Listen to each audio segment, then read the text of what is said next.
Good morning সবাইকে। সকলে কেমন আছো? আজকে তোমাদের সাথে শেয়ার করবো ডে ইন মাই লাইফ। তো সকালবেলা উঠে জানলাগুলো খুলে দিয়ে হাতে চায়ের কাপ নিয়ে বসে পড়েছি, আর তারপরে শুরু করে দিয়েছি বিছানা গোছগাছ করা। আমি এই চাদরটা আগের দিন গড়িয়ার থেকে কিনে এনেছিলাম। তো যাই হোক, সকালবেলা উঠে তো বিছানা গোছগাছ করতে হয়, আর এক তুড়িতেই দেখতে পাচ্ছ আমি বিছানা গুছিয়ে দিলাম। যদি এক তুড়িতেই জীবনের সব কাজ করা হতো কত ভালো হতো। আর তারপরে আমি সকালে টিফিনে খেয়েছি সবজি দিয়ে ম্যাগি, আর তারপরে স্নান করে আমি করতে বসে গেছি লাঞ্চ ছিল আমার খুব ফেভারিট খাবার।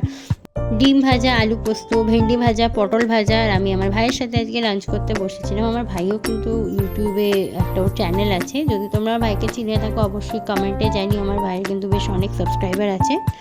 তারপরে বিকালবেলা গেছিলাম দুজনে মিলে মোমোর দোকানে। অনেক দিন ধরে ভাবছিলাম মোমো খাবো, কিন্তু একদিনও মোমো খাওয়া হয়নি। প্রত্যেক দিন ভাবছিলাম মোমোর দোকানে গিয়ে মোমো কিনে আনবো, কিন্তু একদিনও যেতে পারিনি।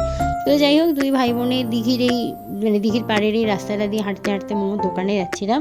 আর যে দোকানে আজকে আমরা মোমো কিনতে যাচ্ছিলাম, অবাক করা বিষয় হচ্ছে যে ওরা 50 টাকা 8টা মোমো দিচ্ছে। সচরাচর আমি এরকম প্রাইসে মানে 50 টাকা 8টা মোমো দেয় আমি কোনো দোকানে শুনিনি, কমই শুনেছি।